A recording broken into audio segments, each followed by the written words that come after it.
Marhamatlik Oftob momoning 3 nafar farzandi ulug' vatan urushi janglarida qahramonlarcha halok bo'ldi.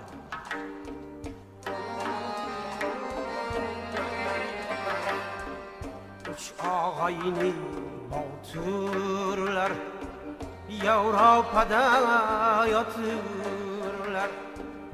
Uch og'ayni botirlar Yevropada yotirlar. Yigit bo'lib 20ga to'lmagan bahodirlar. Yigit bo'lib 20ga to'lmagan bahodirlar. Mardlar shanga botirlar, nomardlar yurt sotir.